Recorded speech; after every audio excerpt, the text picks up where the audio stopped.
Good morning. It's been a long time. Where are we headed today? We are headed to the thrift store, going on a little field trip. I posted an Instagram reel of turning a men's shirt, like a button-down shirt, into a cute little wrap shirt with a tie at the waist. I had an overwhelming amount of responses.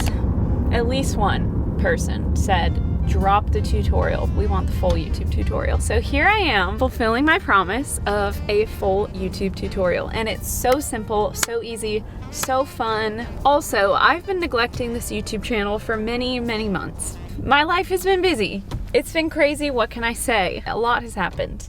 Number one, I found out I have curly hair. I have this new obsession. I'm going through a bit of a phase right now. I feel like J-Lo. I want to look like J-Lo. I feel like J-Lo right now in this shirt. I don't know why. I'm almost 28 years old, and why am I just now realizing that I have this crazy hair? Basically, long story short, I got this haircut. The girl was like, you have wavy hair. You should be getting haircuts to accentuate your waves. I was like, what? Accentuate my waves? What? So she cut my hair short, you know, and all of a sudden, overnight, I had these waves that I never knew I had. So then I started doing my research and I got some products, something else I've never done. And then bam, now I have these crazy curly waves. It's been exhilarating. It's been a crazy ride and I'm never going back. I can't explain it, but I have a new personality now. So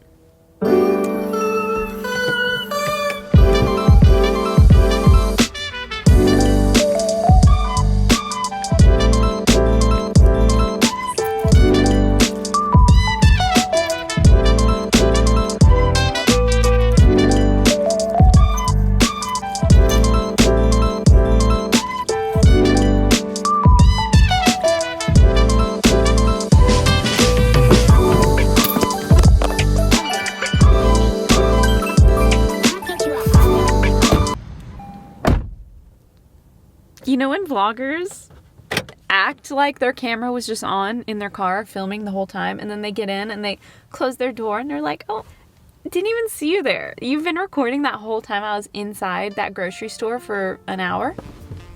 Everything is a lie. Anyway, successful day at the thrift store. Really excited to go home and do a little upcycle on these bad boys. Also, what's that? You like my earrings? These beautiful earrings that I'm wearing? That's so nice of you to notice. Let me take a quick commercial break and tell you about them. All of the jewelry pieces that I'm wearing at the moment are by Anna Louisa. If you are a fellow upcycler, sewist, thrifter, you probably also like eliminating waste in the world, because that is what we are doing by reusing old garments and making our own clothing that's well made, using material that is ethically sourced, like using a bed sheet from the thrift store. That is ethically sourced. I will make a bed sheet dress any day. Anna Louisa is a jewelry company that does just that. They make high quality jewelry for an affordable price. Everything is ethically sourced. They use recycled materials in a lot of their jewelry, and also their operations are carbon and water neutral, so they're reducing the carbon footprint in the world, and their jewelry is super freaking cute.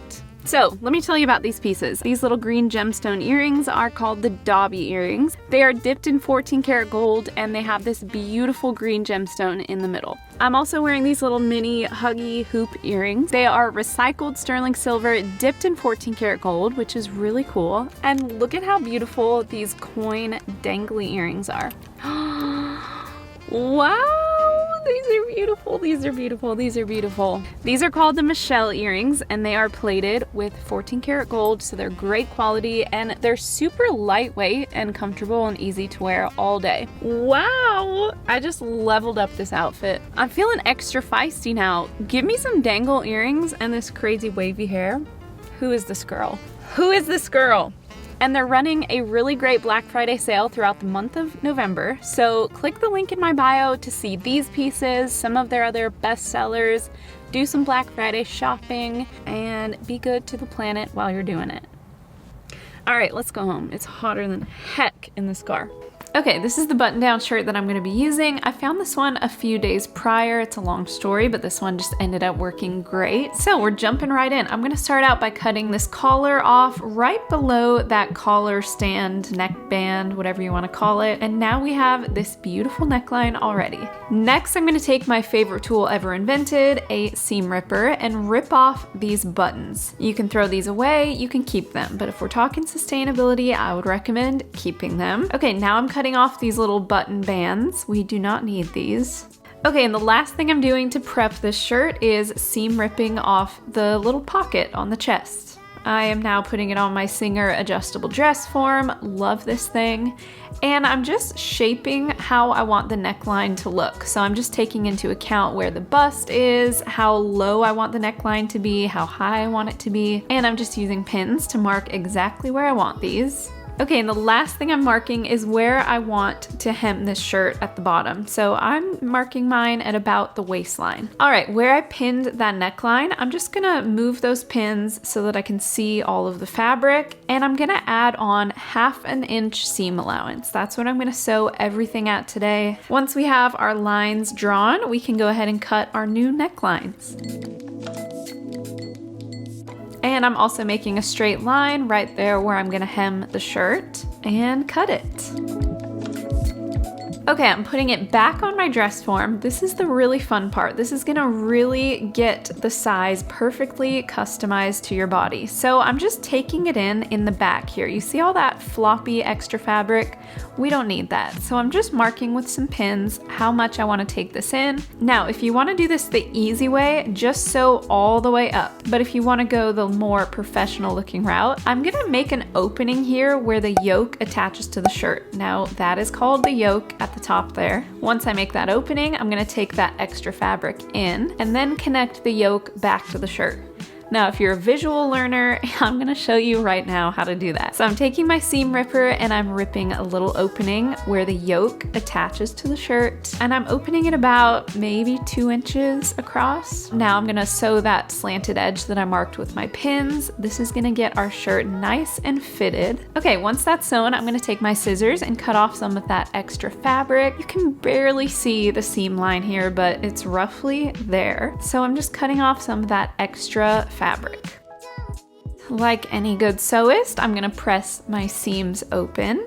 And now it's time to attach the yoke back to the shirt. So all I have to do is fold it over all nice and neat, put some pins in, and sew a little straight line right there. So simple.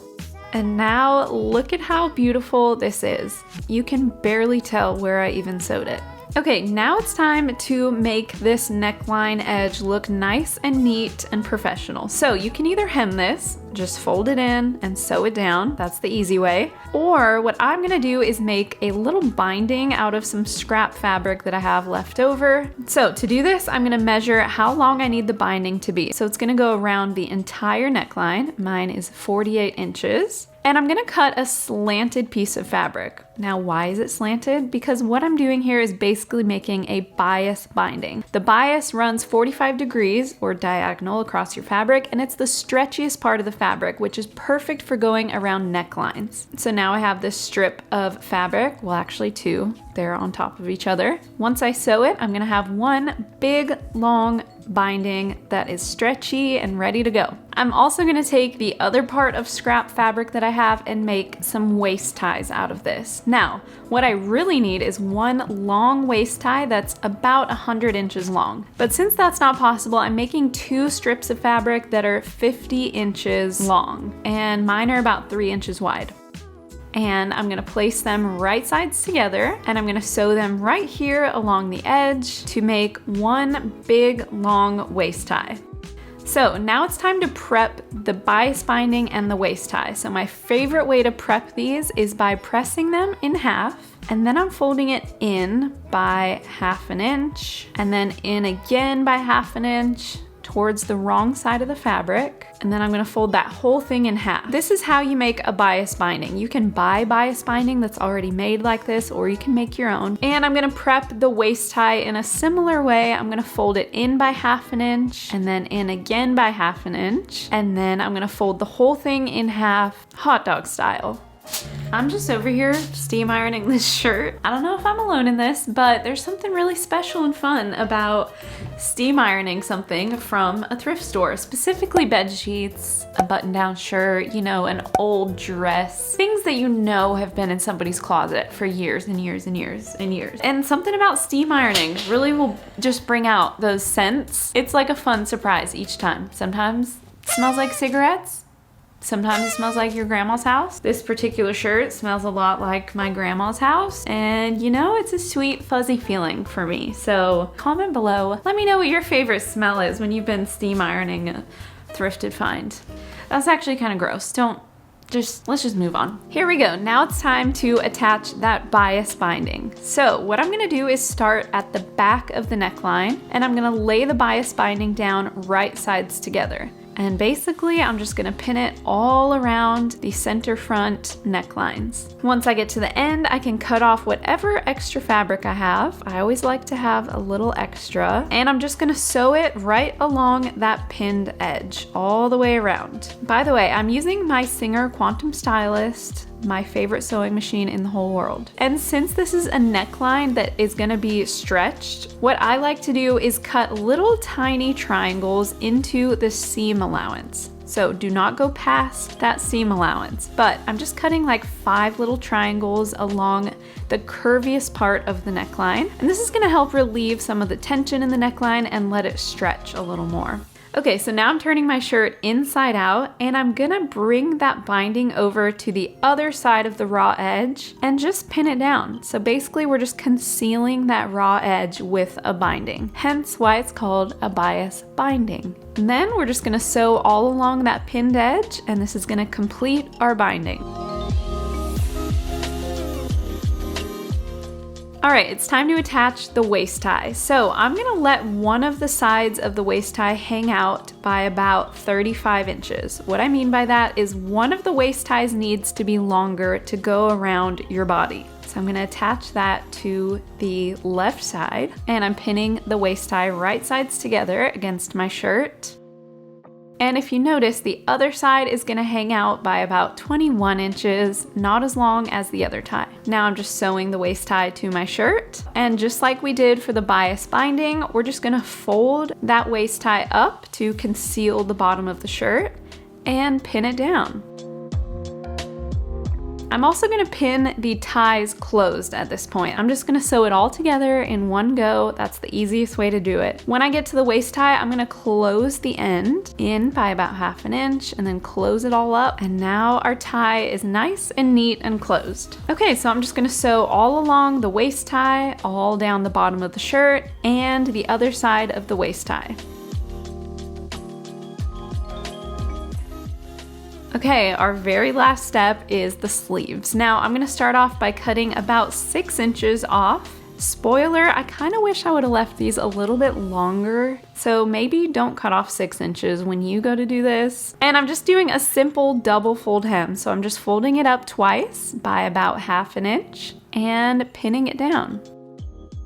I'm just hemming my sleeve all around, and the most important thing to remember here is to leave a little opening. I left about 1 inch opening here in my hem. This is where we're gonna slide the elastic in right now. So I'm just measuring my wrist with this elastic.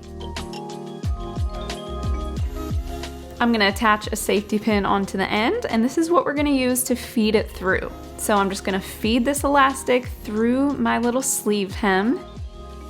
Once I get it all the way through, I'm gonna overlap the elastic by about 1 inch and zigzag stitch that little baby down. A zigzag stitch is great for anything stretchy like elastic, and I just went back and forth a bunch of times, and this gave us a nice, stretchy, secure seam. Okay, now we can just pop the elastic inside the sleeve, and the last thing we have to do here is close up that little opening. So I'm just going back to a straight stitch and closing up the opening in our sleeve. And now we're done.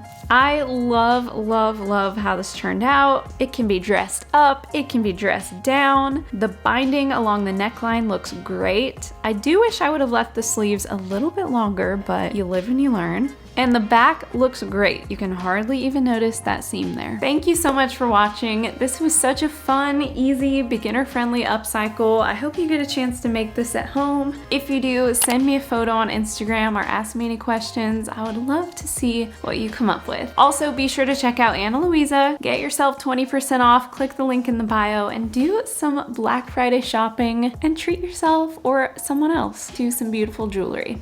All right, have a great rest of your day. I promise I'm gonna make more videos soon. I'm working on my winter wardrobe at the moment. I'm doing some collared shirts. I'm gonna make some pants soon. So stay tuned for that, and I'll see you next time.